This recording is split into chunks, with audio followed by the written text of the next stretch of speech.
Hi, and welcome to the Big Deep Podcast. Big Deep is a podcast about people who have a connection to the ocean. People for whom that connection is so strong, it defines some aspect of their life. Over the course of the series, we'll talk to all sorts of people. And in each episode, we'll explore the deeper meaning of that connection. In this episode, we speak with a Dutch freediver who's used freediving to explore and transform deeper parts of himself. Hello, this is Paul Kelway. And I'm Jason Elias. Welcome to the Big Deep Podcast. Our first guest is the Dutch freediver and photographer Daan Verhoeven. When Paul sat down to talk with him, Daan discussed how exploring the depths of the ocean while freediving had unlocked a way of dealing with his recurring depression, but had also led to the discovery of a special connection to his late father, a renowned Dutch philosopher, in the most unusual of places. So Dan, you are a professional underwater cameraman, and you've also been a competitive freediver, but you actually had to overcome quite a bit of fear of the water when you were younger. So I'm wondering if you could speak to that, perhaps share how you overcame that fear and how that led you on this journey of connection to the ocean. I grew up in a small town called Den Bosch in the south of the Netherlands, and we got swimming lessons at an early age, and I was petrified of water. So my first memories of water were one of fear. The way I got over this was my stepfather on a trip in France. He took me on his back and he went swimming, and he pushed off underwater, and I'd go with him. When it was time for me to get a breath again, I just let go of him. And I experienced that rush of water over my head. It popped up to the surface. And I loved that sensation of flying. So based on that one sensation, I got over my fear of water. And then I was always in water, and that fear became a love. In 2001, I was studying in New York, and I had to come home because my father was diagnosed with brain cancer. So I was on a plane the next day. The process of losing him and then taking care of his legacy, in a way, it was a beautiful thing to do, and I don't regret it for a single moment. But because he was such an intellectual giant, the event of his death and grieving his death sent me spiraling downwards into a depression. I was smoking cigarettes all day, and then at night, in order to calm myself down, I'd smoke weed a lot. There was a period of about 4 years where I was completely withdrawn from society. There were days where I wouldn't speak to anybody except for the person in the grocery store.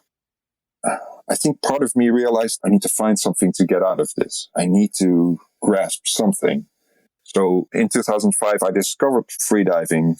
When freediving came along, I all of a sudden had these sensations that were positive. I loved it. My body responded really well to it. I thought, this is it. This is the thing. This is my lifeline. So I grabbed onto it with all my might. I started training like a madman. I quit smoking. My mentality got a lot better because freediving is, in a way, a team sport. There's a whole community of people around it. So I got back into the social aspect of life. It's a very demanding sport, so you have to eat well. So I got on a healthier diet.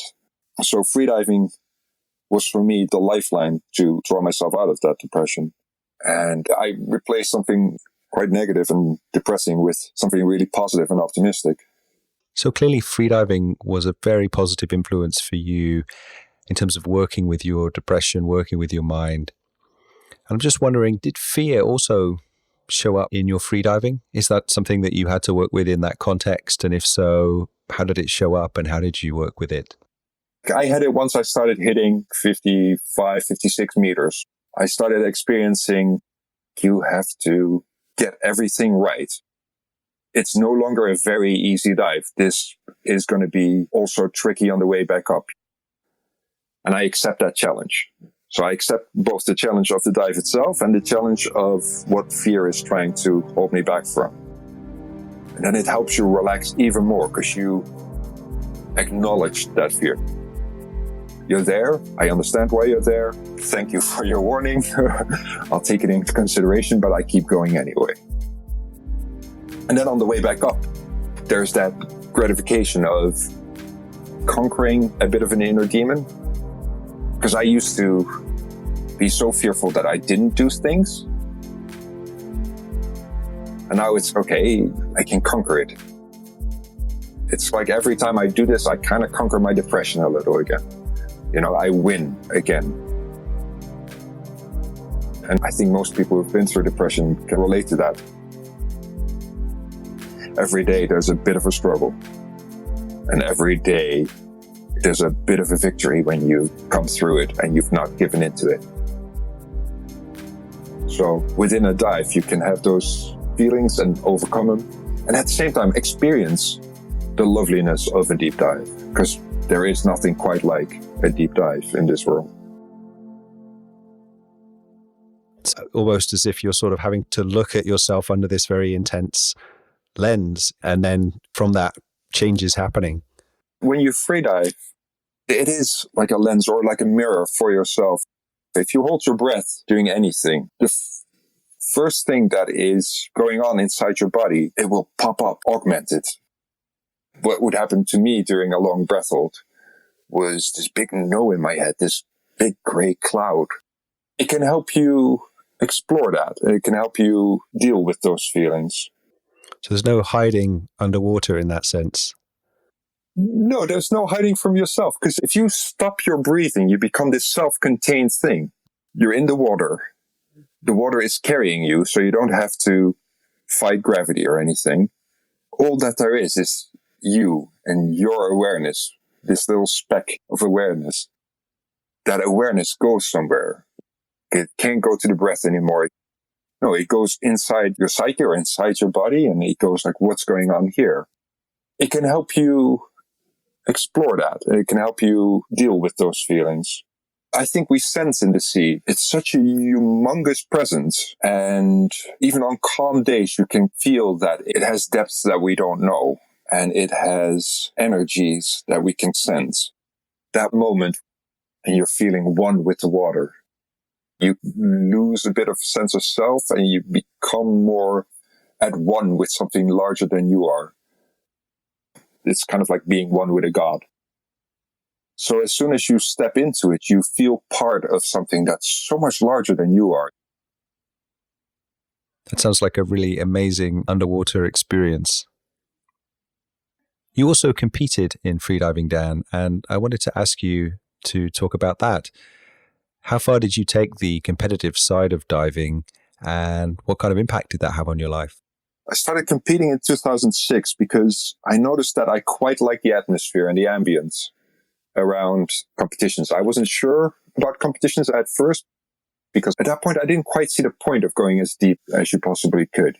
I was still very much a recreational freediver in that I like to explore things and I'd like to go into structures and go into a wreck, that kind of stuff. But a friend of mine entered a pool competition and I went to go along with them and I experienced the camaraderie and I really liked the atmosphere. So I started really competing a lot. And then I entered a depth competition in Germany and I kind of accidentally set a Dutch record. Like the Dutch record, no fins depth was 35 meters. We kind of consider that a warm-up dive now. But in 2006, it wasn't very deep. But I thought, okay, I'd done 35 with fins the day before in that lake. So I announced 36. The guy after me announced 37, and he was a very experienced Dutch freediver. And I thought, okay, that's funny. I have a record for 5 minutes. He dives, comes back up, and he had a blackout. It kind of meant that I was now the record holder in Holland. So all of a sudden, from being a complete newbie, I went to being a record holder. And that changed a couple of things.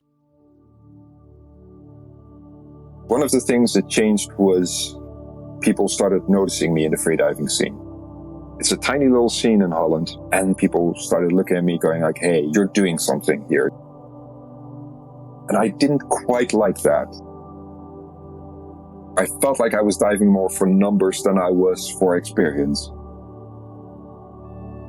But the thing I really enjoyed about it was I was the deepest man in Holland. And that gave me a realization because my father was the deepest man in Holland metaphysically. He was a philosopher, and when he died, he was on the news because he was considered Holland's deepest thinker. He was the greatest philosopher. He was the deepest man metaphysically. And I always felt, let's say, inadequate or like an evolutionary step backwards compared to him. Because I just wasn't as clever as he was. And I wasn't as good with the words, and I wasn't as good with thoughts or reading, or like I could not, for the life of me, figure out what the hell Heidegger was saying. So now all of a sudden, I'm deep as well. I'm the deepest man in Holland as well, but I'm deep physically. And I realized that we both got deep because we followed our passion. He was working every day on that desk that I'm sitting on right now. He was writing every day, thinking every day. He was following his own almost compulsion to create and to write. And I was swimming every day, holding my breath every day, following the compulsion to freedive, to dive like that. And in following our passions, we got deeper and deeper and deeper. And that's what connected us. My passion was quite similar to his passion. I recognized my dad in that passion, and I recognized our connection. Because he writes a lot about how he finds the source of wonder in being a passive observer, in letting things come to you instead of actively pursuing them. And freediving is in a way like that. There's a certain point during a dive where you have to become passive. You have to let the pressure of the water get to you. You have to let it implode you.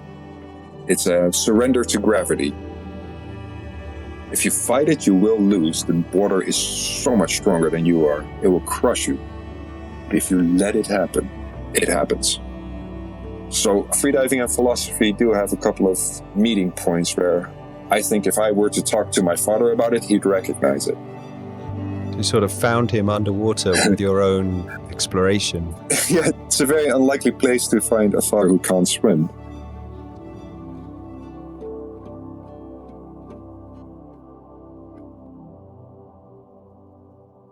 Finally, we often end our interviews by asking our guests a single open-ended question. What does the ocean mean to you? What the ocean means to me? Yes, it's potential, isn't it? And she has the potential to take your life without even caring. And she has the potential to play with you. And she has the potential to teach you very painful lessons. She can be a home, and she can do things to light that you wouldn't imagine possible. Like all of a sudden light turns into honey, and she can make your mouth siltier and thirstier than you've ever been. And she can lift you and crush you. Oh man, the ocean. She has the potential to set you free. She's beyond my words, that's for sure. Thank you for listening to the Big Deep podcast. Next time on Big Deep. It was absolutely incredible that as they're swimming by, you could look into their eyes and just see the power and the beauty and the majesty of such an amazing creature. This is one of the most amazing experiences that show us what life is. You think, I'm living in this moment. I am living. We really appreciate you being with us on this journey into the Big Deep as we explore an ocean of stories.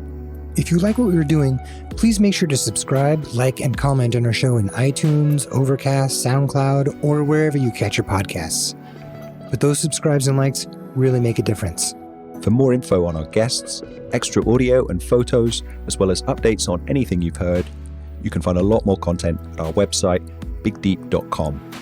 Plus, if you know someone you think we should talk to, just let us know at the Big Deep website, as we are always looking to hear more stories from interesting people who are deeply connected to our world's oceans.